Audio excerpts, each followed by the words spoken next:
Oi, pessoal, tudo bom? A gente vai para a última aula, então, sobre mudanças climáticas globais e variabilidade climática. Então, a gente vai ter, então, uma compreensão, um entendimento do que é mudança climática, como mudança climática pode ser contextualizada e qual é a variabilidade do sistema climático terrestre também, né? E aí, como a gente vai entender o que é uma variabilidade natural e o que é uma mudança efetivamente, né?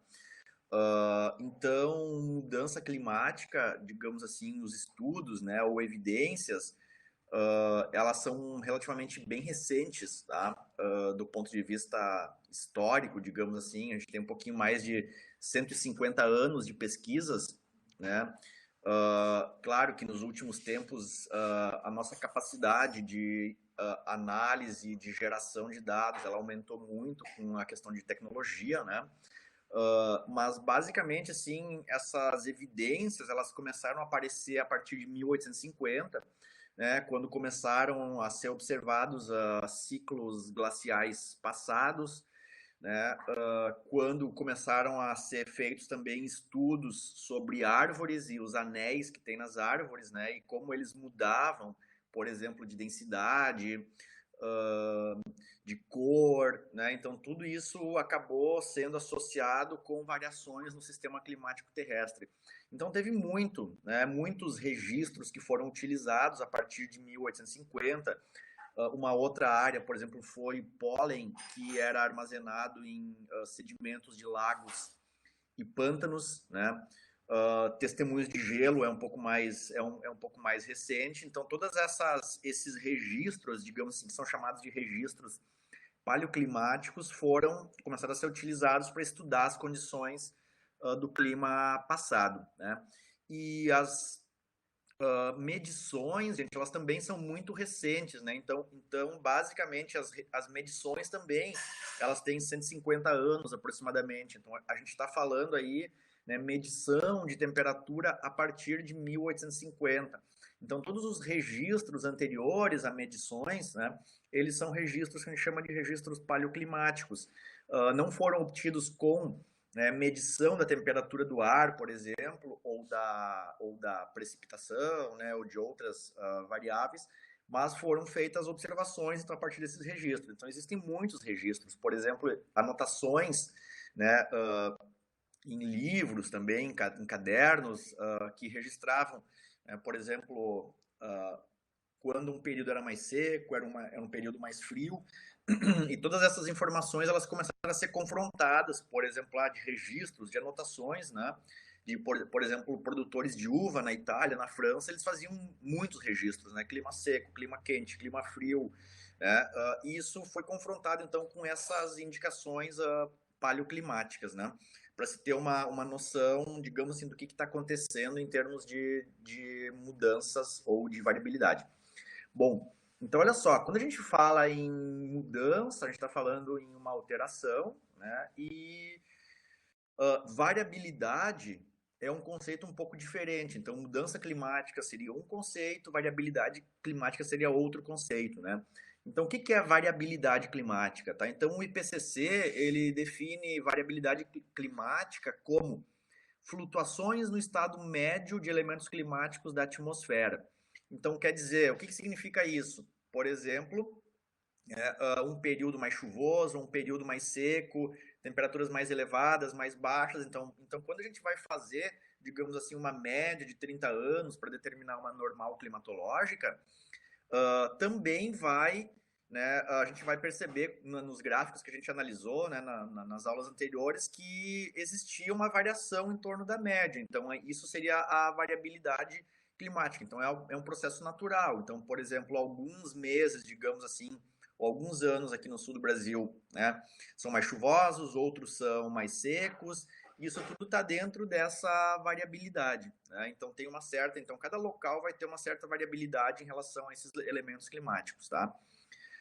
Isso não é necessariamente assim, um mês, um ano e tal, mas isso pode ter uma certa variação de longo período também, né? Por exemplo, períodos mais quentes, então, por exemplo, o Pacífico, né, que aquece, que resfria a cada 8, 10 anos, então isso é uma certa variabilidade também. Então essa variabilidade ela pode ocorrer em várias escalas temporais, né? Agora, quando a gente fala em mudança climática, né, a gente está falando em variação estatisticamente significativa no estado médio do clima. Então, quer dizer, né, existe a variabilidade, mas se a gente computar isso, né, ao longo de um período, né, de um grande período, digamos assim, temporal, a gente vai ver que houve uma mudança na média. Então a mudança climática implica na mudança da média, né, do clima. E pode ocorrer também mudança na variabilidade. Né? Então, normalmente, esse termo, digamos assim, mudança, ele envolve um longo período, né? Um período muito longo.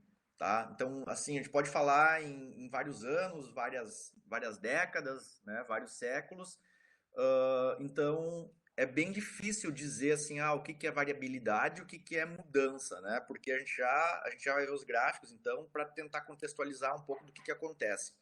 Então, olha só, aqui eu peguei a cidade de Porto Alegre, né? Então, tem registros aqui desde 1949 de temperatura, existem dados anteriores, tá? Mas se vocês olharem, por exemplo, de 49 até 2017, que temos aqui, eu acho, 2016, a gente tem um valor médio. Então, essa linha vermelhinha que vocês estão vendo aqui, ela representa, tá, a média na temperatura, 49 de 2015, tá? A média na temperatura, então esse seria o valor médio, né? E a gente pode ver, por exemplo, que a variabilidade, ela é representada, então, por essa linha azul. Então, vocês podem ver, né, que alguns anos são mais quentes, outros mais frios, e assim sucessivamente. Então, isso seria a variabilidade, né? E aqui a gente está marcando também uma tendência. Né? Então, tem uma tendência de aumento de temperatura. Então, se nós olhássemos num longo período, então a gente teria uma alteração nesse valor médio. Né? E outra coisa que a gente pode perceber, pessoal, é justamente, né, esses valores extremos, digamos assim. Então, alguns anos são muito quentes, por exemplo, então aqui dá para ver que ficou mais de 1 grau, digamos assim, acima da média, né? Mas o ano seguinte ele já ficou quase 1 grau abaixo. Então essas, digamos assim, esses extremos são chamados de anomalia, tá? Então isso é uma anomalia, né? Muito quente, muito frio, muito chuvoso ou muito seco. Então, na verdade, quando a gente está falando em mudança, a gente vai falar em mudança nesse valor médio aqui e também na mudança, né, em mudança na variabilidade. Bom, a questão que é muito importante é qual é o período de análise que a gente deve considerar para dizer assim, mudou a média. Né? Será que eu posso considerar aqui 50 anos, 65 anos e dizer, olha, mudou? Como é que eu vou entender isso? Né? Então eu peguei aqui outros locais, por exemplo, Buenos Aires tem um aumento bem considerável, Santa Vitória do Palmar, se nós pegássemos outras cidades também teria isso. Né? Então a gente estava analisando 50, 60 anos. Agora, se a gente analisar, por exemplo, os últimos 1000 anos, os 100 mil anos, os 800 mil anos, olha o que vai acontecer. Então, esse gráfico aqui é um gráfico que foi construído a partir de registros paleoclimáticos que foram obtidos lá na Antártica. Então, quer dizer, tem uma medição, digamos assim, a retirada de um testemunho de gelo e é analisada basicamente a quantidade de CO2 atmosférico que fica aprisionado, né, nas bolhas de ar daquelas camadas de gelo. E, de uma certa maneira, a temperatura fica relativamente preservada também. Então, olha só, então a gente pode ver aqui, por exemplo, na Antártica, né, as anomalias de temperatura que foram registradas nesses testemunhos de gelo. Então a gente pode perceber o seguinte, que ao longo de milhares de anos nós também temos períodos mais secos, períodos mais quentes, né, aqui nesse caso aqui mais frios ou mais quentes. Né? Então vejam bem, a anomalia, né, a temperatura na Antártica ela variava de -8 a 0, -8, 0, aqui chegou a 4. Então vejam bem como é uma situação relativamente cíclica, né? Então a gente está falando aqui agora em milhares de anos, certo? Vários anos consecutivos, várias décadas, séculos consecutivos muito quentes, depois muito frios, então grandes variações de temperatura. Então vejam bem, se eu pegar esse período aqui, né, eu posso considerar isso aqui como uma certa variabilidade climática também, né? Porque eu estou vendo, ele está variando, né, ao longo desse tempo. Então é muito difícil a gente dizer assim, qual é o período que eu vou usar especificamente para determinar, olha, mudou a média. 100 mil anos é suficiente, 800 mil anos, né? Eu tenho que registrar isso, então. Então a gente vai entender um pouquinho no final qual vai ser esse período, digamos assim. Bom, então essas variações, né, elas ocorrem por forçantes climáticas, né? Então, o que é uma forçante climática? Justamente alguma coisa que produz uma perturbação, né, no sistema climático e essas perturbações então vão alterar algumas medidas fundamentais. Então, a primeira coisa que a gente olha, que é a chamada medida fundamental do estado climático, é a temperatura média global. Então, por exemplo, mais radiação solar, menos radiação solar, vai gerar uma perturbação nesse sistema. Então, o sistema vai aquecer ou vai resfriar, né? E aí, o que vai acontecer? Bom, nós tivemos, então, uma perturbação, né, por uma certa forçante, e o sistema climático ele vai reagir. Então, a gente vai dizer que ele vai ter um feedback, né, ou ele vai ser retroalimentado. Então, essa perturbação ela vai causar, por exemplo, uma certa resposta, digamos assim. O que poderia ser essa resposta? Poderia ser, por exemplo, aqueceu, né? Então, se aqueceu, digamos assim, o gelo, né, que está lá nas calotas, nos mantos polares, vai derreter e isso vai induzir mais aquecimento. Então, eu teria uma resposta, digamos assim, positiva, um feedback positivo, uma resposta que induz ainda mais o aumento de temperatura, né? Ou eu poderia ter um feedback negativo, por exemplo, olha, incidiu radiação solar, né? Isso fez com que ocorresse um aumento da evaporação. Evaporação gera o quê? Mais vapor d'água na atmosfera, que consequentemente pode gerar mais nuvens. Se eu tenho mais nuvens, eu posso, né, com a incidência de radiação solar, eu posso estar aumentando o albedo atmosférico, isso vai fazer com que chegue menos energia solar em superfície. Então, nesse caso, eu poderia ter um feedback negativo, mais nuvens, menos radiação, o que induz a uma mudança, uma redução na temperatura, né? Então, essas forçantes naturais, gente, elas podem ser, por exemplo, tectônicas de placas, né, que são muito lentas. Então, a tectônica de placas ela vai moldando a crosta terrestre, isso vai fazendo com que a circulação ela seja diferente, né, dos oceanos, da atmosfera. A gente pode ter variabilidade solar, ciclos de Milankovitch e erupções vulcânicas. Então, essas são chamadas forçantes naturais. E forçantes antropogênicas, né, são chamadas aquelas perturbações que são causadas pelo homem e principalmente emissão de gases de efeito estufa e mudança de uso e cobertura da terra. Então, essas forçantes naturais, elas vão alterar o balanço energético, né, em escalas de tempo muito distintas. Então, isso pode ser muito rápido, como uma erupção vulcânica, por exemplo. Então, um vulcão entrou em erupção, jogou muita cinza na atmosfera e pá, né, muda rapidamente. Quer dizer, normalmente, a partir de uma erupção vulcânica, quando a gente tem muito poluente, digamos assim, compostos na atmosfera, o que acaba acontecendo é uma redução da temperatura, justamente porque incide menos radiação solar na superfície, né? Então, isso pode ser, por exemplo, muito rápido, em questão de horas, digamos assim, ou isso pode ser questão de milhares de anos, né? E normalmente, então, forçantes antropogênicas, né, também vão ter diferentes escalas. Por exemplo, emissão, né, de gases de efeito estufa, é óbvio que para a gente conseguir alterar isso é um longo período. Então, está, por exemplo, aumentando a concentração de gases de efeito estufa desde os últimos 150, 200, 300 anos, né? Isso está sendo repercutido. Então, é uma mudança que também ocorre numa escala distinta. Ou pode ser instantânea, por exemplo, desmatou, alterou o sistema, né? Então, tem vários tipos de, digamos assim, escalas temporais. Esses feedbacks, eles podem ser tanto positivos ou negativos, né? Então, quer dizer, o feedback positivo ele aumenta a temperatura, o negativo diminui. E hoje existem ambos, tá, gente? Então, nas condições atuais, digamos assim, nós temos feedbacks positivos e negativos.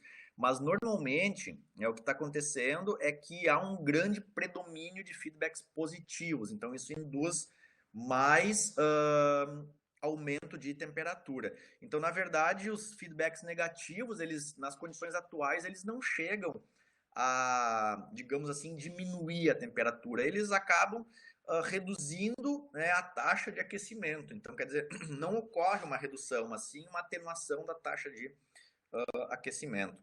Então, por exemplo, ciclos de Milankovitch, eles são relacionados à questão da órbita terrestre, né? Então, quer dizer, a gente pode ver o seguinte, tem a questão da excentricidade da órbita, se né, a gente tem, por exemplo, uma posição mais central ou mais em um dos, digamos assim, dos cantos, né, um dos pontos dessa órbita, então isso pode fazer com que a radiação solar seja distribuída de forma diferente ao longo do ano. Então isso pode gerar, digamos assim, mudanças no aquecimento e resfriamento dos hemisférios, né? Então tem essa excentricidade, tem a obliquidade do eixo, quer dizer, então aqui a gente tem variações, por exemplo, hoje é 23 graus e 27 minutos, né? Então a inclinação do eixo terrestre em relação ao plano de órbita, mas ele varia basicamente entre 22 e 24, né? Então o que acontece? Se eu tenho maiores ou menores inclinações, eu vou ter maiores ou menores diferenças de incidência de radiação solar entre o hemisfério norte e o hemisfério sul, né? Então isso também vai gerar um tipo de aquecimento ou resfriamento, né, no sistema terrestre. E depois precessão axial. Então vocês estão vendo que ele também tem, né, uma mudança aqui. Então quer dizer, ela não geraria apenas sobre o próprio eixo, mas teria, né, digamos assim, uma rotação com um certo, digamos assim, desequilíbrio. E tudo isso então vai gerando, né, essas perturbações no sistema climático terrestre. Claro, esses ciclos, gente, eles são muito lentos, a gente está falando em milhares de anos, né? Só que o que acontece? Na verdade, quando a gente, por exemplo, tem vários efeitos, né? Aqui tem uma figurinha, então, por exemplo, do que acontece em termos de alterações, né? Excentricidade da órbita, obliquidade, então eles vão causando, né, variações na incidência de radiação solar, né? E se a gente pegar, por exemplo, essa combinação, digamos assim, se a gente combinar todos esses três, né, esses três movimentos, a gente vai perceber que existe uma correlação muito forte, né, entre temperatura de registros paleoclimáticos e incidência de radiação solar, né? Então esses ciclos de Milankovitch, eles explicam muito da variação da temperatura no sistema climático terrestre. Então, eles são muito importantes, né? Quer dizer, mais ou menos a incidência de radiação perturba esse sistema, certo? E o que acontece? Então, a gente não está falando que o Sol está emitindo mais ou menos. Na verdade, a gente está falando que está mudando a forma como essa radiação ou a quantidade de radiação que chega na superfície, né, em função desses movimentos, certo? Mas existe também variabilidade solar, né? Então, por exemplo, se sabe que existe uma variação, né, na temperatura superficial do Sol, e isso também acaba gerando, então, mudanças na quantidade de radiação que chega no topo da atmosfera, né? Então, isso é mais ou menos, a gente pode ver assim, em média, é mais ou menos 1 watt por metro quadrado, né? E a gente pode perceber o seguinte, né, que olhando aqui, vocês lembram, a atual a gente fala que é 1366, né, 1365,8, mas essa constante, ela chegou, né, a partir de registros, variar entre 1363 até 1367. Então ela tem uma grande não, né, uma variação considerável. E a gente pode perceber, né, que tem alguns ciclos de maior ou menor intensidade, né, solar de emissão de radiação. Então, bom, como é que se sabe isso, gente? Na verdade, essa informação relacionada à variabilidade, né, da radiação solar, ela é dada, tá, pelo número de manchas solares. Então, desde a Idade Média, né, com telescópios e tal, com observação do sistema terrestre, da Lua, né, do Sol, né, de toda o, digamos assim, o céu, ele permitiu com que fossem contadas, então, as manchas solares, né? Então existem registros muito consistentes de números de manchas solares. Então essas manchas solares, elas podem, né, ser brancas ou podem ser pretas, tá? Então, por exemplo, essas áreas brancas, né, são chamadas de fáculas, elas têm temperaturas muito altas. E essas manchas pretas, elas são chamadas de sunspots, né, e tem temperaturas muito baixas, então a gente vai ter, né, variações de 4 até 7, 8 mil Kelvin. E então essas, digamos assim, essas manchas, a quantidade dessas manchas, ela está diretamente relacionada com a temperatura média. Então, como existiam mudanças, ou desculpe, existiam registros desde 1600, você consegue determinar com uma, digamos assim, exatidão razoável qual é a temperatura média do Sol, e com isso é possível fazer uma estimativa bem consistente de qual era a, digamos assim, a constante solar ao longo dos últimos 400 anos, né? Então é interessante perceber isso, por exemplo, esse período aqui, que vai mais ou menos de 1650 até 1700, mais ou menos 50 anos, né? Ele é chamado de mínimo de Maunder, então quer dizer, o Sol tinha menos atividade, né, solar, e isso é, digamos assim, bastante consistente, ou se correlaciona muito forte com baixas temperaturas no globo. Então, por exemplo, na Inglaterra, vários rios, né, não só na Inglaterra, mas na Europa como um todo, que tem muito registro, os rios eles congelavam. Então, por exemplo, aqui vocês podem ver o Tâmisa, uma pintura do Tâmisa congelado em 1684, e eram feitas atividades, né, comerciais sobre o rio, então tem vários registros disso, isso é consistente com esses períodos, né? Então fica bem evidente assim que essa forçante climática, a relação da variabilidade, ela é bem importante, então ela pode causar essas alterações, né? Enfim, depois tem erupções vulcânicas, né, que então diminuem normalmente a temperatura de superfície, mas elas são bem pontuais até o momento de ocorrer, digamos assim, elas perduram então até o momento que ocorre a deposição, né, desses poluentes atmosféricos, e aí a temperatura ela volta a um estado, digamos assim, médio novamente. E então a pergunta é, né, qual é o impacto de cada forçante, né, na mudança do balanço energético terrestre? Então a gente tem essas forçantes naturais, né, e antropogênicas. Então o que vai acontecer? Então essas mudanças elas vão alterar esse balanço energético aqui, como a gente conhece. Então isso aqui são valores médios, né? E mudando então essas forçantes climáticas, elas vão ter a possibilidade de fazer ou acarretar ou causar, digamos assim, alterações nesse balanço. Então eu já falei muitas vezes, né, da questão do albedo. Então o albedo ele é um feedback climático positivo, porque mais radiação solar derrete mais gelo, né? Se esse gelo ele derrete, o albedo diminui, o que gera mais aumento de temperatura. Então é um ciclo positivo que tende a gerar um grande aumento de temperatura em áreas de elevadas altitudes ou latitudes, né? Então, por isso que muitas vezes as mudanças de temperatura elas são muito evidentes nos polos, né? Justamente por causa dessa mudança no albedo de superfície.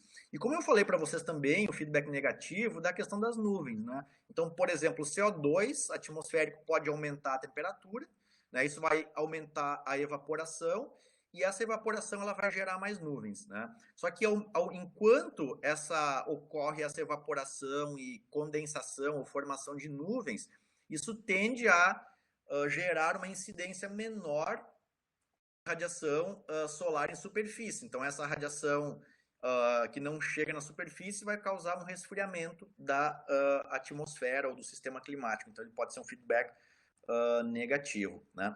Então, a gente pode olhar, por exemplo, né, todas as forçantes climáticas. Então, por exemplo, a gente pode ver aqui que o CO2 atmosférico, ele tem a capacidade, né, de alterar, digamos assim, o balanço energético terrestre em aproximadamente 1,68 watts por metro quadrado. Parece pouco, né? Mas esse pouco que ele altera, ele já gera uma mudança considerável na temperatura.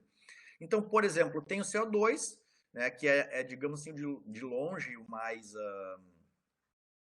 tem a maior força, digamos assim, mas depois a gente tem CH4, né, os CFCs. Então, alguns CFCs podem ter, por exemplo, um feedback negativo ou um valor negativo, né? Não um feedback negativo, mas um impacto negativo. Depois tem aqui monóxido de carbono, né, compostos orgânicos, NOx, aerossóis, né, nuvens, mudanças no albedo, na radiação solar.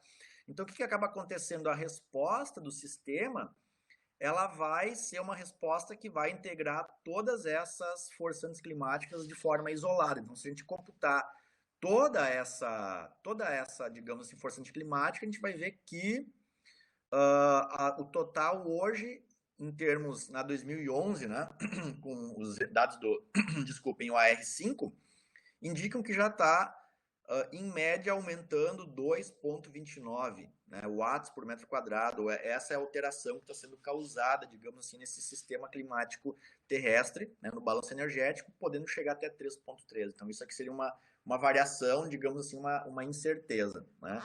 E óbvio, conforme a gente vai aumentando, por exemplo, a concentração de CO2 atmosférico, essa componente aqui ela vai aumentando, né?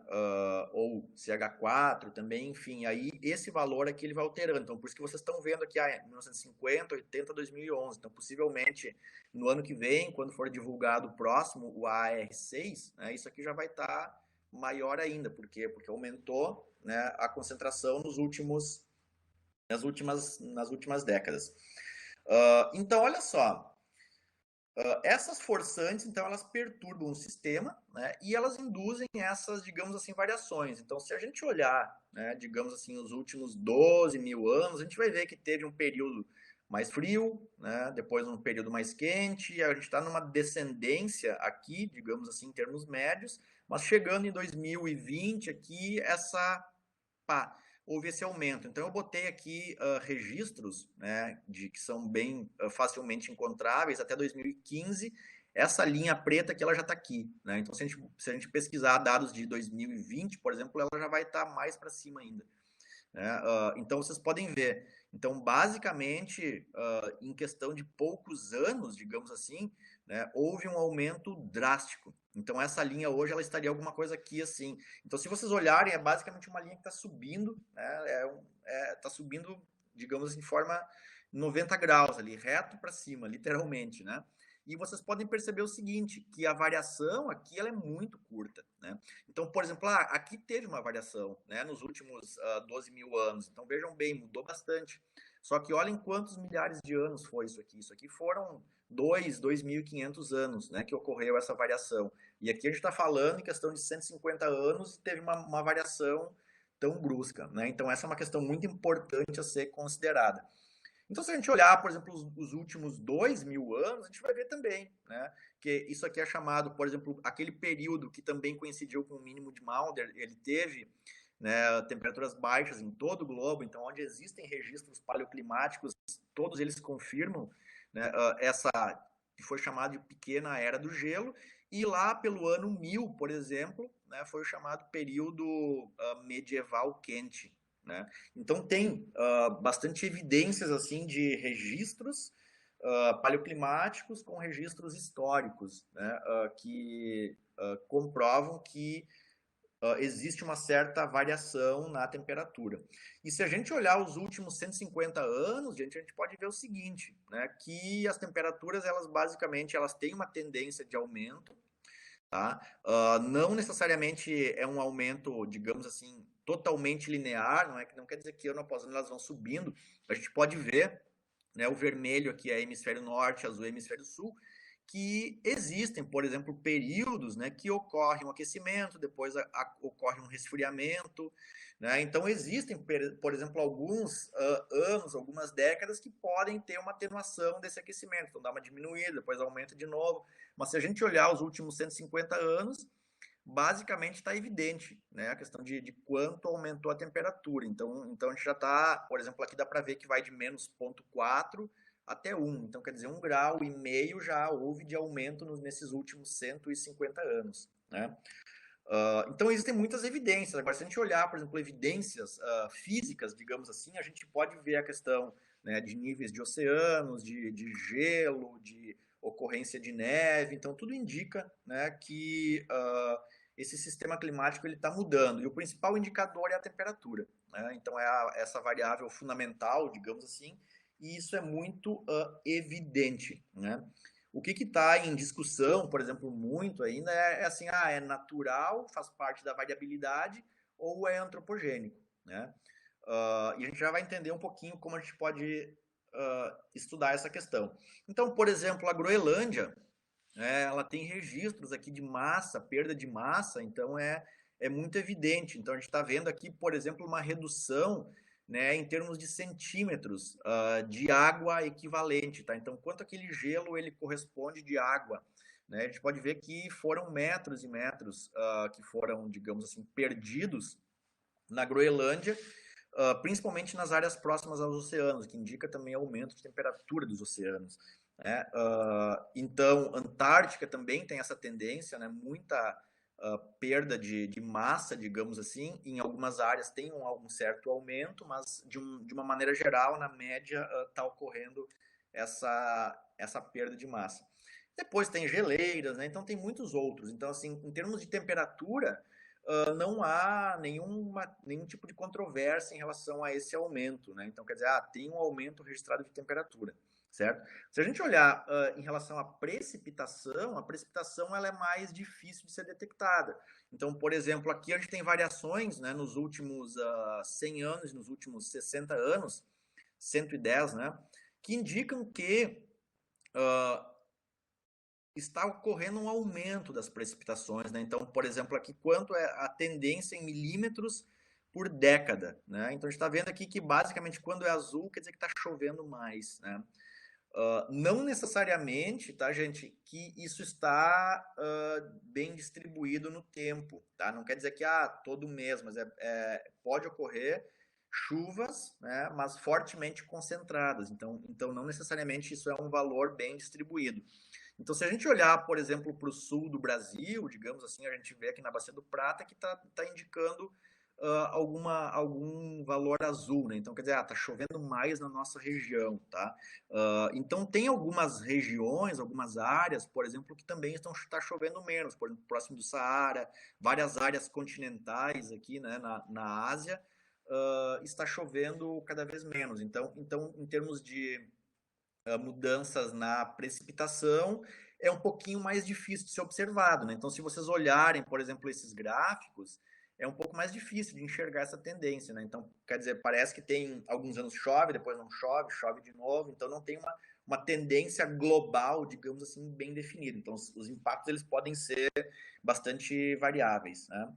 Bom, então a gente viu, né, evidências de mudanças de temperatura, né, não necessariamente atreladas a questões antropogênicas, e digamos assim, dos fatores, né, que controla a questão da temperatura no globo são os oceanos. Tá? Então eles acabam modulando, digamos assim, em função da inércia termal, as temperaturas médias globais. Então, por exemplo, a gente tem variações anuais, né, interanuais, associadas à temperatura dos oceanos, e a gente percebe, por exemplo, vários, né, eventos. Por exemplo, o El Niño, tem a oscilação do Atlântico Norte, oscilação multidecadal do Atlântico, oscilação do Ártico, oscilação decadal do Pacífico. Então, tudo isso quer dizer que são processos que ocorrem, aquecimento, resfriamento dos oceanos, que acabam tendo um impacto bem considerável, né? Então, quando ocorrem essas variações na temperatura dos oceanos, normalmente ocorrem mais chuvas, né, inundações, pode ocorrer secas, ondas de calor. Por quê? Porque basicamente esses oceanos eles alteram, né, os campos de altas e baixas pressões em superfície e acabam mudando também a direção do vento. Então, quer dizer, se alta e baixa pressão muda de posição no globo e muda a intensidade e direção do vento, quer dizer que todo esse regime de precipitações associados também vai mudar. Então vamos entender um pouco aqui do El Niño. Né? Então, o El Niño ele tem uma fase de aquecimento, uma fase de resfriamento, certo? E em média ele varia de 3 a 7 anos, né? Então ele tem uma recorrência, digamos assim, de 3 a 7 anos, e uma duração que vai de 9 meses a 12 meses. Então, quer dizer, ele aquece, né, depois ele resfria lentamente, e aí ele vai repetindo isso de 3 a 7 anos. Né? E a gente diz, né, que na verdade, ele causa uma série de alterações, né, globais, por exemplo, na circulação atmosférica, temperatura do ar, pressão e precipitação. né? Então, o que, que é esse fenômeno, por exemplo? Então, a gente pode ver o El Niño aqui, né? Então, o El Niño, ele representa o aquecimento do Oceano Pacífico, e se vocês lembrarem lá daquela aula inicial de sistema climático terrestre, né? Das termoclinas, ocorre um acúmulo de água, digamos assim, próximo à próxima costa da América do Sul. Então, quer dizer, houve uma mudança na termoclina, houve uma mudança no padrão de circulação da atmosfera e ele começa a aquecer, né? Então, quando ele está nessa fase aqui, ele vai alterar, por exemplo, o sistema de circulação, né? Agora, o que pode acontecer? Imaginem que esses ventos, né, os alísios, eles enfraquecem, então eles dão origem ao El Niño, mas se eles se fortalecerem, eles vão dar origem ao laninho, quer dizer, eles vão ficar mais fortes e vão fazer com, eles vão empurrar, por exemplo, essa água, essas áreas vermelhas mais para a costa asiática. Então, quer dizer, vai ter um predomínio de água quente aqui, mas toda essa faixa vai ter água fria. Isso também vai alterar, né? Então a forma como essa água quente ou fria é distribuída no perfil, né, na coluna d'água, é o que vai induzir essas mudanças.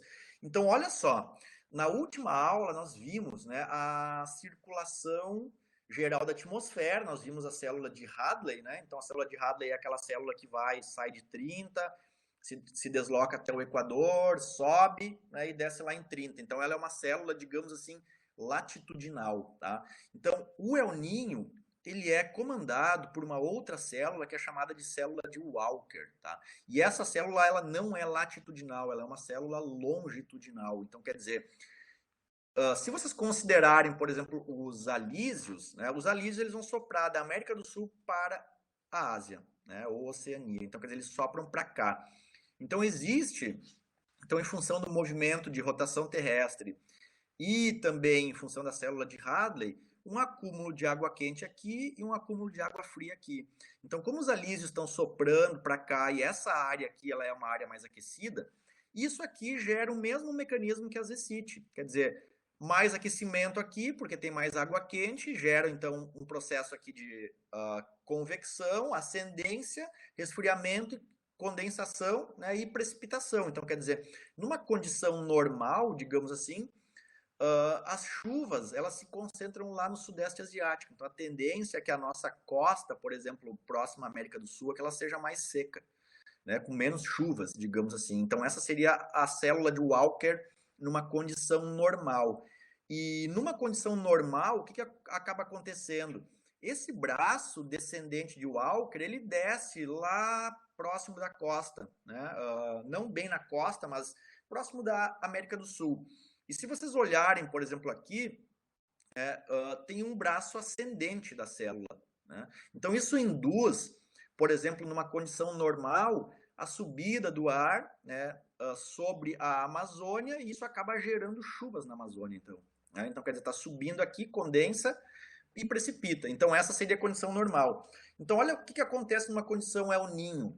Quando ocorre um El Niño, a circulação, aquele giro oceânico que a gente tem aqui e os alísios, eles enfraquecem. Então, quer dizer, se os alísios, por exemplo, eles enfraquecem, isso faz com que a célula de Walker se enfraqueça também. Então, essa célula de Walker, em vez de estar, posicionada sobre a Ásia, ela vai estar posicionada no meio do Pacífico. Então, olha só, isso faz com que aquele centro de águas quentes, digamos assim, ele não se posicione mais aqui na Ásia, ele vai se posicionar próximo da América do Sul. Então aquele braço ascendente vai se localizar no meio do Pacífico. Tá? Então, as chuvas que antes ocorriam na Ásia ocorrem no meio do Pacífico, e olha o que acaba acontecendo sobre a Amazônia.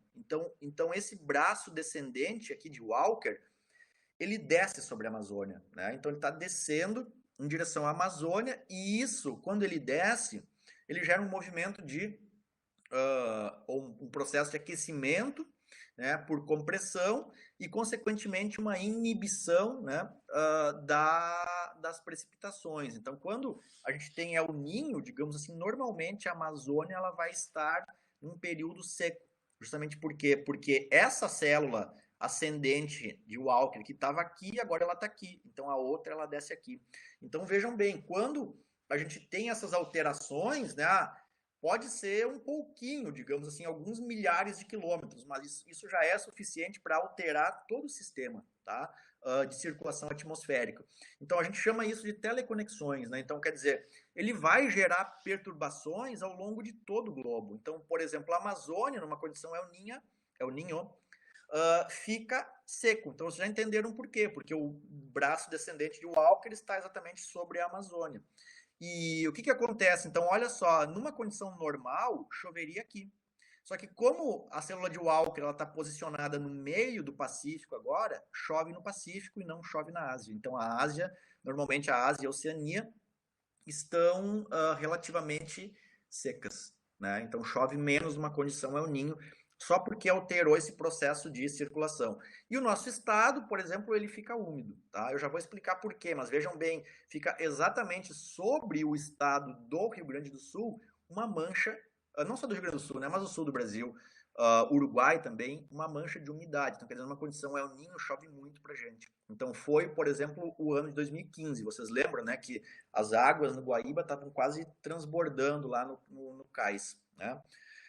E numa condição laninha, ocorre o contrário, basicamente.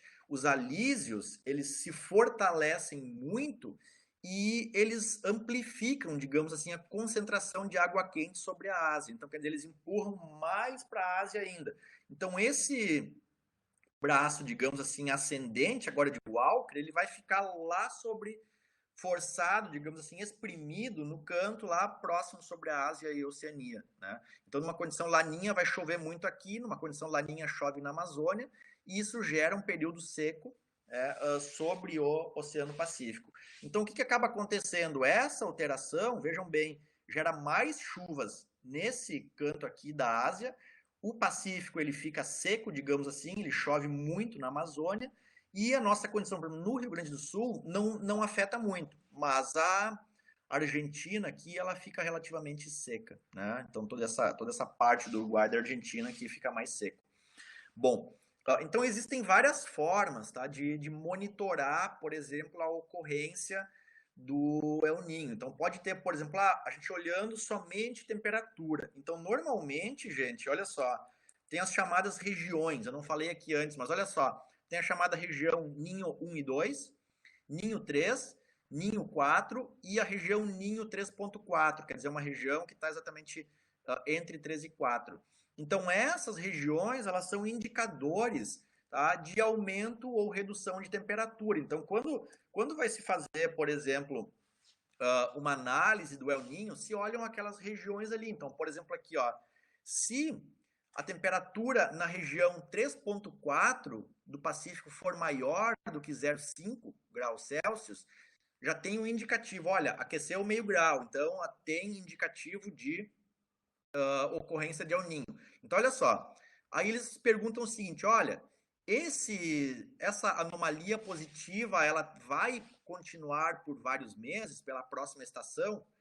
Não, é um aquecimento rápido. Então, nesse caso, não é El Niño. Mas se, por exemplo, a resposta for sim, tá? Olha, aumentou meio grau e vai ficar pelos próximos meses. Sim, então ele está em observação ainda. E aí eles olham também, por exemplo, a atmosfera. Então, na verdade, não somente a temperatura dos oceanos, né, mas também o que está acontecendo em termos de atmosfera. Olha só, indica o enfraquecimento da célula de Walker, então é possível olhar, por exemplo, a velocidade do vento, né?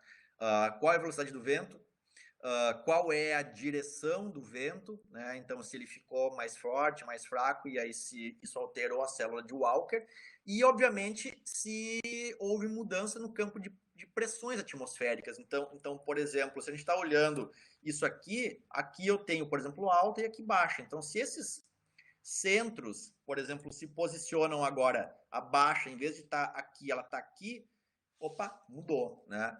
Então enfraqueceu o vento, né? Mudou a pressão, vai ficar pelos próximos meses, sim, condições El Niño, né? Então eles normalmente utilizam um indicador como esse, combinando, né, ventos, temperatura e pressão atmosférica, né? Então por isso que tem esses indicadores, por exemplo, o índice Ninho, né? Depois a oscilação, oceânica, depois uma multivariada. Então, multivariada é porque eles olham várias componentes atmosféricas, né? E por que esse termo ele é chamado de oscilação?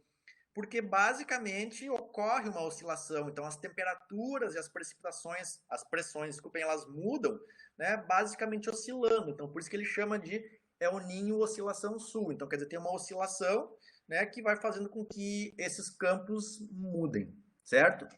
Então olha só, quando, né, a gente tem aqui, por exemplo, eu botei um exemplo do ONI, né, de um indicador do El Niño, a gente pode ver, por exemplo, períodos mais quentes, períodos mais frios. Então, eventos muito fortes, por exemplo, eles têm aumento de até 2,5 graus na temperatura, né?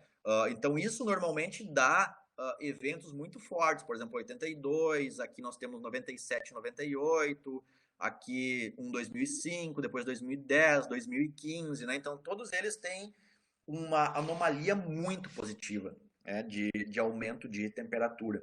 Então, olha só, se a gente olhar, digamos assim, a variação, né, então esse aqui é temperatura média global, tá? E essas barras, elas representam os eventos, é o Ninho e Laninha. Então vejam bem como o Oceano Pacífico consegue alterar a média global de temperatura, né? Então, por exemplo, quando dá, digamos assim, El Ninho, pode ver que ele é bem quente, né? Então quer dizer, a temperatura sobe. Quando é Laninha, a temperatura desce, El Ninho sobe, né? Então ele vai acompanhando, basicamente. Então vejam bem, né? Houve um aumento de temperatura média global nesses últimos, aqui está marcado os últimos quase 50 anos, né? E a gente pode perceber que ele acompanha, né? Ele define, então, né, essas variações em escala global, né? Enfim, então a questão é, agora, né, como a gente pode afirmar que mudanças climáticas elas estão ocorrendo, né? A gente entendeu o que é variabilidade climática, né? Então a gente entendeu, a gente olhou os últimos 800 mil anos e entendeu toda a variação, né? Então como é que a gente vai entender agora? É mudança climática, não é? Enfim. Então olha só, como é que são feitos esses estudos, tá? Então são usados modelos de circulação geral, então chamados de MCG ou GCM, dependendo, né? Dependendo do idioma. Então, correspondem às simulações do sistema climático terrestre. Né? Então tem-se a representação de oceanos, de atmosfera, de continentes, né? Das variações nas forçantes climáticas. Eles representam os feedbacks, né? E normalmente esses modelos eles utilizam períodos passados e períodos futuros para fazer as projeções, né? Então, normalmente esses períodos passados eles são utilizados para validação, né? E períodos futuros, então, são feitas as projeções. Então, como é que funciona, né, um modelo climático, né, de longo período, ou de longo prazo, digamos assim? Esses modelos, eles representam a atmosfera, né? Então, eles representam, por exemplo, eles simulam pressão, temperatura e densidade, né? Então, são utilizadas equações de movimento atmosférico, conservação de massa, conservação de energia, e complexas interações entre os processos biogeoquímicos. Então, como oceanos, continentes e vegetação, por exemplo, o ser humano, acabam interagindo, né, e modificando esses ciclos biogeoquímicos, né? Então o modelo ele vai basicamente representar todo o sistema climático terrestre, né? Então, tudo que está acontecendo nos oceanos, né, as mudanças de uso da Terra, trocas gasosas nos oceanos, nuvens, radiação solar, enfim, né? E eles vão rodar o globo todo. Então, uma coisa que é importante, que é muito falada, é a chamada parametrização, tá? E a gente vai entender o que é a parametrização. Por exemplo, essa nuvem aqui que vocês estão vendo, ela é uma nuvem pequena, é uma nuvem convectiva, né? E como um modelo, olha só isso aqui, como um modelo, ele normalmente ele roda em baixa resolução espacial, quer dizer, as grades nas quais são simuladas todas essas equações, elas são áreas muito grandes. Então, a gente está falando, por exemplo, de 100 por 100 quilômetros. Então cada, né, ponto desses de 100 por 100 quilômetros vai ter simulação, né, com todas aquelas equações. E não só na superfície, mas também em diferentes camadas atmosféricas. A gente está vendo aqui, né, por exemplo, 270 quilômetros de largura, né, 270 de, basicamente 270 quilômetros, 270 vezes 270, né, simulando até 39 quilômetros de altitude.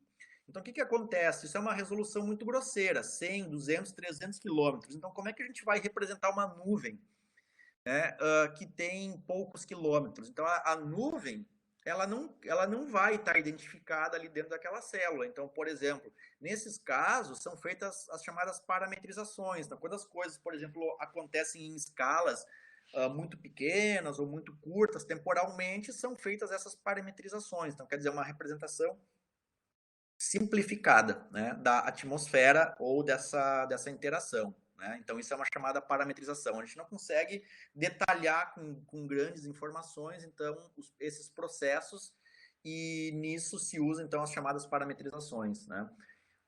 Então, o que acontece? É óbvio que no primeiro relatório do IPCC, lá, na primeira geração de modelos, eles tinham mais ou menos 500 quilômetros de largura, cada célula dessa, cada celulinha. E agora a gente já está caminhando para 100, as próximas gerações de modelos vão chegar possivelmente a 30 quilômetros. Então, quer dizer, os modelos, desde a década de 70, eles estão aumentando muito em complexidade. Né? Então, é simulada toda a atmosfera, todos os continentes, os oceanos, aerossóis, carbono, vegetação, química, gelo. Né? Então, tudo isso está sendo simulado. Né? Então, tem toda a representação do sistema climático terrestre nesses modelos. Então, se a gente olhar, por exemplo, esses dados, a gente tem aqui uma simulação, né, de 1850 até atualmente. 1850 é aqui, né? Um período de validação e uma simulação dos últimos 1.500 anos, certo? Então, esse artigo ele é um artigo muito legal. Por quê? Porque o que esses autores eles fizeram?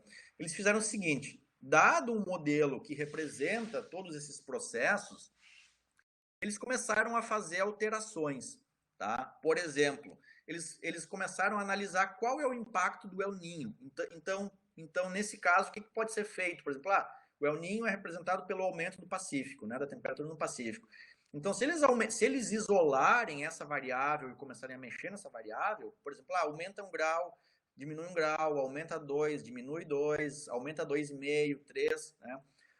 Eles vão saber, mantendo todas as outras variáveis isoladas, é possível conseguir determinar qual é o impacto, por exemplo, do El Niño, né, nesse sistema climático. Então, eles perceberam que, mudando as condições, né, isolando, digamos assim, o El Niño, eles perceberam que as variações na temperatura média global, elas foram inferiores a menos, quer dizer, inferiores a 0,5. Né? Aqui está mostrando basicamente menos 0,2 até mais 0,2, então 0,4 grau. Então, quer dizer, todo o El Niño e toda a variação do El Niño, ela conseguiu gerar uma perturbação de basicamente 0,4. Né? Se a gente olhar, por exemplo, a radiação solar incidente no topo da atmosfera, eles perceberam que o papel do Sol ele é ainda menor. Então, ele vai aqui de basicamente 0,1 até mais 0,1. Né? Então, quer dizer, a 0,2 graus. 0,2 grau. Né? Aerossóis vulcânicos, eles têm um papel exatamente logo depois da erupção. Né? Então, em alguns anos aqui ocorre a deposição desses poluentes e aí a temperatura volta ao normal. Né? Então, erupções vulcânicas muito grandes acabam causando uma certa perturbação, mas de uma maneira geral, gente, eles conseguiram simular aqui, entender, né, que tanto El Niño, quanto radiação solar, quanto erupções vulcânicas, elas não conseguiram alterar a temperatura do sistema climático global em mais de 0,5 grau. Né? Então, olhando isoladamente, esse impacto, essa alteração é muito pequena. Agora, quando eles adicionaram, por exemplo, os dados relativos à concentração de gases na atmosfera, eles perceberam que essa concentração, esse aumento, né, causou um aumento na temperatura que vai aqui, de menos 0,2 até 0,6, então quer dizer 0,8 aproximadamente. Então, se pegar, por exemplo, esse 0,8, esse 0,2, esse 0,2, esse meio grau aqui, nesse caso, eles vão conseguir chegar num valor similar. Então o que acaba acontecendo? Por que a gente diz que é muito provável que seja causado por perturbações antrópicas? Justamente porque, isoladamente, cada uma dessas componentes não consegue perturbar o sistema climático global em mais de 1 grau. Né? Então, quando a gente olha todas as componentes de forma conjunta, a gente percebe que aí sim esses modelos eles representam adequadamente o sistema climático terrestre. E veja bem, isso não foi feito para projeções futuras, isso foi feito com simulações passadas. Né? Então, com um período, inclusive, de registros instrumentais. Né? E aí eles perceberam que, isoladamente, nenhum consegue explicar todo esse aumento que foi verificado nos últimos 150 anos. Mas, analisado de forma conjunta, percebe-se que aí sim. Né?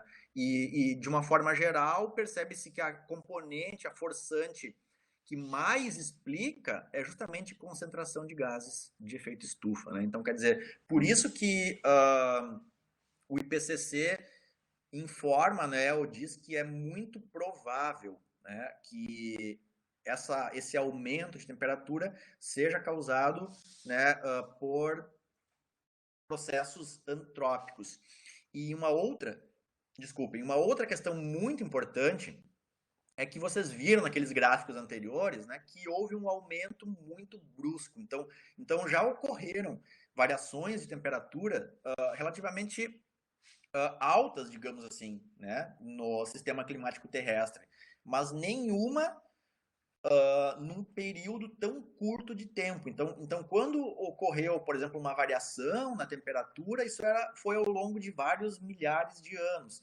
E agora a gente está falando que um aumento de temperatura que ocorreu em questão de 150 anos. Então no mínimo, 10 vezes mais rápido do que o que era normalmente registrado no sistema climático terrestre. Né? Então, essa é uma questão que se diz, né?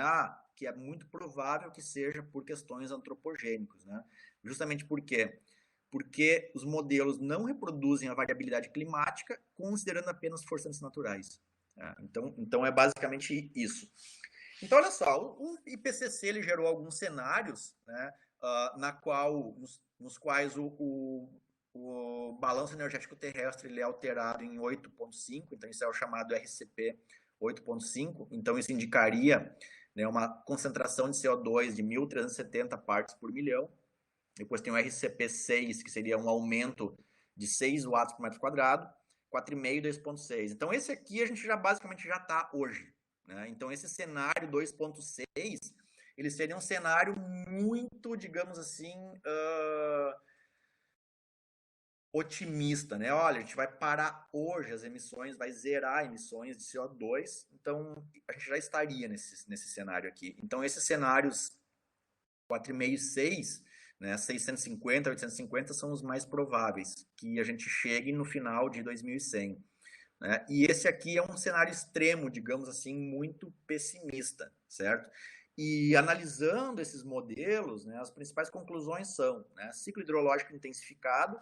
Então, olha só, maior ocorrência e intensidades de secas e cheias, quer dizer, vai chover mais, né, mas não necessariamente bem distribuído. Então, pode ser chuva mais intensa e depois um longo período sem chuvas, né, um período de secas. Impactos maiores em áreas áridas, né, aumento geral na evaporação, chuvas mais intensas, mais tempestades. Mas, então é óbvio que se as precipitações elas ficam mais variáveis, digamos assim, a descarga dos grandes rios também varia bastante. Então, quer dizer, cheias muito grandes, secas muito extremas, né? Enfim, então tem várias projeções, digamos assim, bem problemáticas. E o que se faz hoje, gente, em relação a modelos, tá? Então, hoje a gente utiliza, digamos assim, cenários, são chamados cenários por conjuntos, tá? Então, imagine o seguinte, a gente tem modelos, eles estão representando o clima, digamos assim, atual e vão fazer simulações para o futuro, né? Então, a gente tem, sei lá, 40, 50 modelos globais diferentes que são rodados por agências diferentes, né? E eles não indicam todos a mesma coisa. Então, não quer dizer, que todos eles vão ter a mesma resposta. Como eles têm diferentes formas de equacionamento, diferentes parametrizações, diferentes formas de representar as interações entre as várias esferas, isso acaba causando uma mudança nas respostas. Então, as projeções elas são divergentes, elas não necessariamente indicam que elas vão ser iguais. Então, o que acaba acontecendo? Então, por que se faz uma análise por conjuntos hoje? Então, imagine o seguinte, a gente está partindo de um mesmo ponto e cada figurinha dessas é um modelo, né, que está simulando um certo cenário. Por exemplo, vai chover mais, vai chover menos. Então, quando a gente olha, por exemplo, para o conjunto, né, a gente pode ter uma ideia assim, olha, incerteza, por exemplo, vocês estão vendo que aqui está tudo bem distribuído, né? Então, quer dizer, olha, nossa incerteza é grande, porque eu tenho um modelo que diz que vai chover muito, um que vai chover pouco e vários que vai chover mais ou menos, né? Então, quer dizer, eu posso definir qual é a incerteza dessas minhas projeções, né? Agora, seria muito diferente, por exemplo, se todas essas figurinhas estivessem aqui. Então, a gente poderia dizer o seguinte, olha, todos os 50 modelos indicam que vai chover mais, né? Então, quer dizer, a gente pode ter muito mais a certeza nessa projeção futura. Então, quer dizer, quando a gente olha para vários modelos, dá para ter uma boa noção de qual é a incerteza associada a essas projeções. Então, por exemplo, olha só, para o Brasil, a gente tem um consenso no aumento da temperatura. Tá? Então, quer dizer, já é esperado, né? Já tudo indica. Então, todos eles indicam que vai ficar mais quente. Só que olha só, para chuva, resultados não conclusivos, tá? Para chuva e alteração nos principais rios. Então, isso aqui é uma análise por conjuntos. Então, olha só, eu estou vendo 3 períodos aqui, 2011, 2040, 41, 70, 71, 2100. Cada barrinha dessas, colorida aqui, é um modelo diferente. Tá? Cada uma é um modelo diferente. Então, vocês podem perceber o seguinte, alguns modelos dizem que lá no São Francisco, no cenário 4.5, vai chover mais, outros dizem que vai chover menos. Estão vendo? Isso é válido para o período atual, digamos assim, intermediário e futuro. Então, se vocês tivessem que olhar as previsões, né, as projeções desses modelos, o que vocês diriam? Que é bem incerto, é bem difícil de dizer, olha, não é consensual, né, porque alguns estão indicando que vai chover e outros que não vai chover. Então, dá para ter uma boa noção, né, de o que é algo não conclusivo. Se fosse, por exemplo, conclusivo, todos apontariam para o mesmo lado. Então, eu poderia dizer o seguinte, olha, vai chover menos, né? Então, isso é o que acaba acontecendo quando a gente analisa vários modelos diferentes. Então, tem um exemplo aqui, tá? Impactos projetados para a América do Sul, né? Aumento de temperatura, tá? E se a gente olhar para mudanças na precipitação, olha só, mais azulzinho aqui fica chovendo mais, chovendo menos, né? E se for cinza, tá? São áreas que não se sabe. Então olha só, todos os modelos, né? Eles, não todos, mas a maioria dos modelos indica que vai chover mais, tá? Para nossa região aqui, para o sul do Brasil. Então indica que vai ter mais chuva, né? Tanto no cenário 2.6 quanto no cenário 8.5, tá? Então quer dizer, vai chover. Mas em compensação, na região central do Brasil, aqui da América do Sul, eles estão indicando marronzinho, menos chuva. Então, quer dizer, existem um certo, digamos assim, uma certa, né, projeção de mais chuva para o sul do Brasil, menos chuva para a região central. Mas olha só, então o cinza significa que é divergente, né? Os modelos não indicam um consenso, e as linhas diagonais indicam que vai ser pequeno, né? Então, quer dizer, não é uma alteração muito grande, né? Que se vai ter, vai ser um pouquinho a mais, né? Então as linhas diagonais elas indicam que não é tão intenso, vai chover mais, mas não muito a mais, né? Enfim, então olha só, um pouquinho de eventos extremos agora. Então olha só, esses eventos extremos, por exemplo, chuvas ou secas, ou ocorrência, né, de eventos como nevascas, eles ocorrem, né? Então eles estão associados, eles ocorrem, eles têm uma variabilidade natural, né? Então quer dizer, pode ocorrer. Então não quer dizer necessariamente que todo evento extremo é mudança climática. Não, não é assim, né? Então existe a ocorrência, né, em função da variabilidade natural, e são eventos, digamos assim, a gente pode dizer que quebram recordes, né? Agora está com 5 furacões ao mesmo tempo no Oceano Atlântico, né? Então, quer dizer, cada vez mais parece que eles estão ficando mais extremos, né? Então, o que acaba acontecendo? Né? A gente tem, por exemplo, eventos extremos que podem ser relacionados, por exemplo, a mais chuva, menos chuva, né? Mais frio ou mais quente, e vendavais, né? Então, extremos em variáveis meteorológicas, fenômenos climáticos e meteorológicos extremos, por exemplo, como monções e ciclones, tá? E impactos no ambiente, secas, inundações, incêndios, queimadas, deslizamentos. Bom, então o que acaba acontecendo?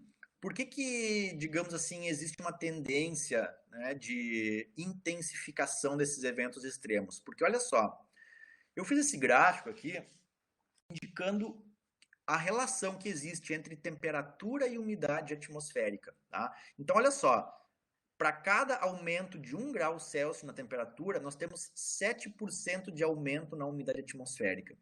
Então, se a gente tem aumento na umidade atmosférica, tá? Por quê? Porque está mais quente, né? Então evapora mais, aí a atmosfera armazena mais água, mas ao mesmo tempo acaba ficando mais seco, né? Então, o que acaba acontecendo? Normalmente, quando nós temos mais umidade na atmosfera, maior é a descarga, ou digamos assim, a liberação de energia, né? De calor latente por condensação. Tá? Então isso libera grandes quantidades de energia, isso faz com que esses fenômenos extremos, por exemplo, como chuvas, né, eles acabem se intensificando.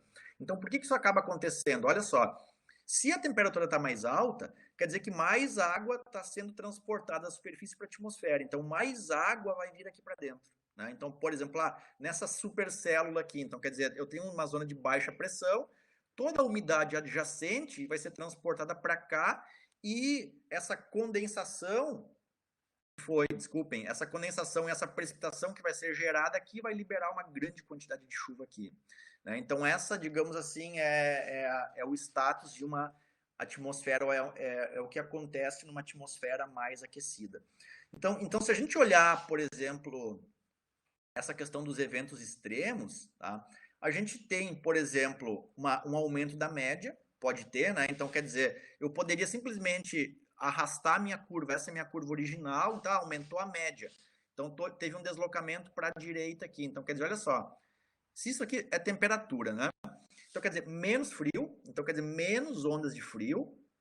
Em compensação, como essa curva foi deslocada para a direita, mais ondas de calor. Né? Então, quer dizer, isso é um tipo de mudança. Então, na verdade, eu tenho uma mudança na média. Então, simplesmente a curva ela é deslocada para a direita.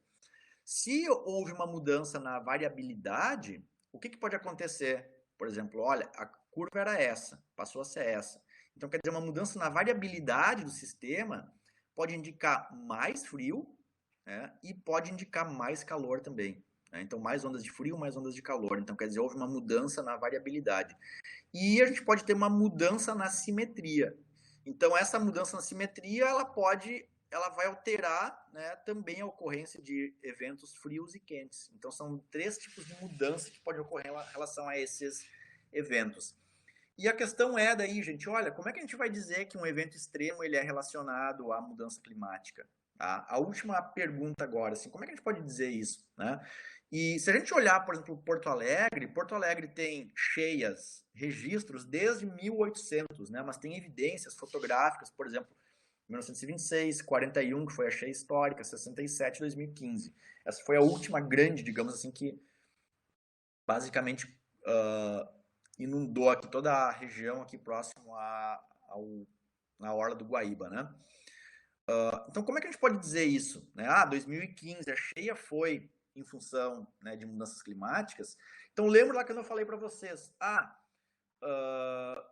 chove em função do El Niño, chove mais na Amazônia. Quer dizer, em função do El Niño, dá mais seca na Amazônia, né? E chove mais no Rio Grande do Sul. Por que chove mais durante o El Niño, tá, no Rio Grande do Sul? Porque, olha só, vocês estão vendo essa linha aqui? Na aula de semana da segunda-feira, na nossa última aula, eu não falei isso. Mas isso aqui é uma chamada corrente de jato. Então, ela fica exatamente no contato, digamos assim, entre as células de circulação, né? Hadley, Farrell e polar, então ela fica posicionada. Então, ela é uma corrente de altos níveis que fica lá, basicamente, próxima à tropopausa. Então, ela é uma grande corrente, tá? Com ventos que chegam a 300 km por hora, né? E o que acaba acontecendo? Quando nós temos um evento de El Niño, por exemplo, na América do Sul, essa corrente de jato, ela se posiciona exatamente aqui. Tá? Então, por exemplo, a célula de Hadley, ela faz isso aqui, né? E aí se fortalece essa corrente de jato aqui. O que isso quer dizer, gente? Por que essa corrente de jato lá, a 10 km de altitude, vai ter algum impacto? Porque quando essa corrente de jato, que ela se posicionar nessa posição, nessa área, ela vai bloquear o avanço de frentes frias.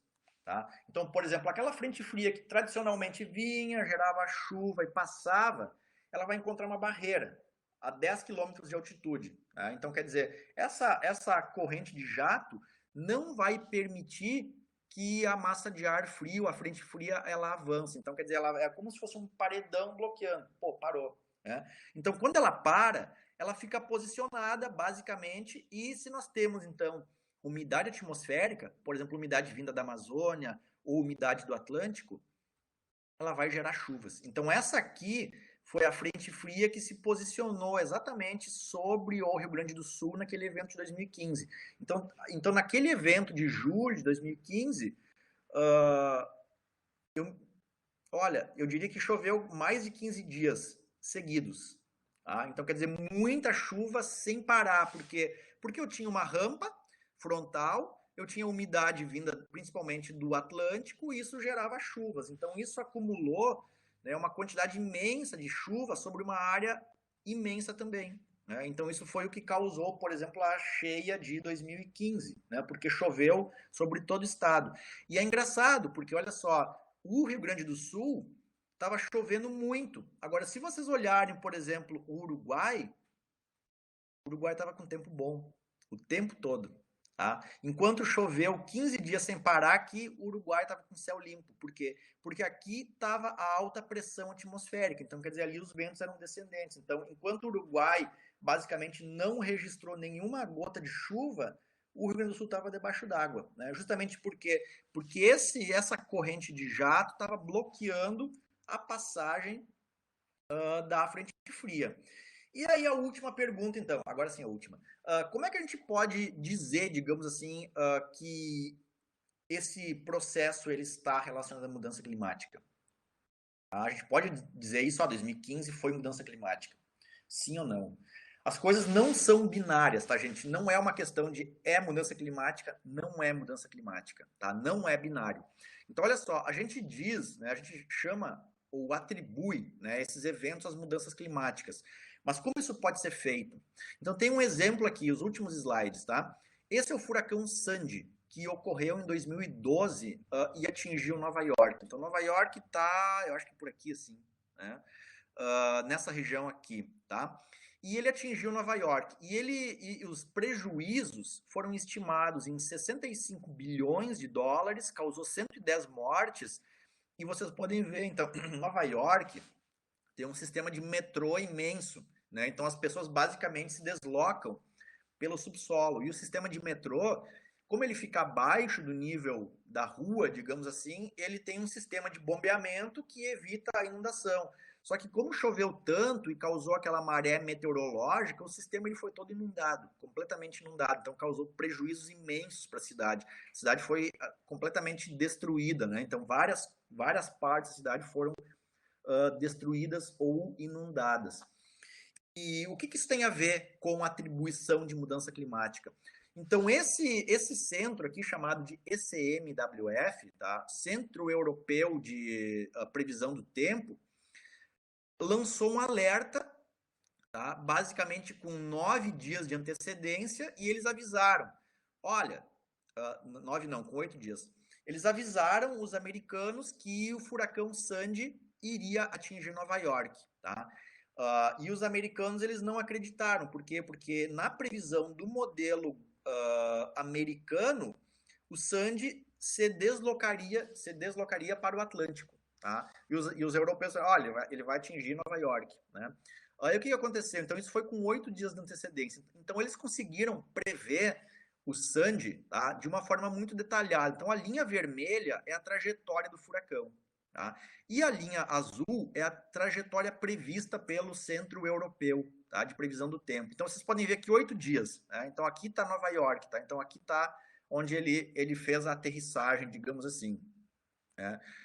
E vocês podem ver que ele efetivamente atingiu Nova York, né? De acordo com a previsão dos europeus, com 8 dias de antecedência, ele causou esses 65 bilhões de dólares de prejuízos.